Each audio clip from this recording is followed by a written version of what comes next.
Jeannie and I were sitting in our family room listening to TV, and all of a sudden the family room just lit up as bright as can be, and there was an instantaneous large crash, kaboom, and we knew that there was a lightning strike near our house.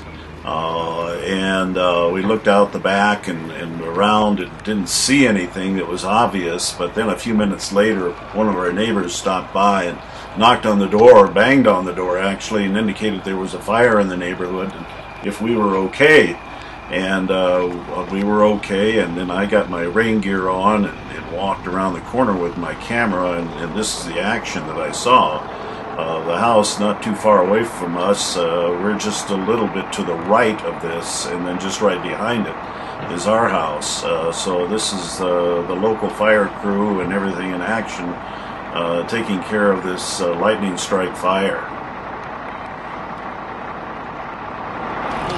I don't know how they're going to do it. They may open it up. They may take that saw, do that saw run, take that saw right there, and it's got a heavy blade on it, and you can just put a hole in it, and that's not maybe it's going to strike. Or even the roof.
They were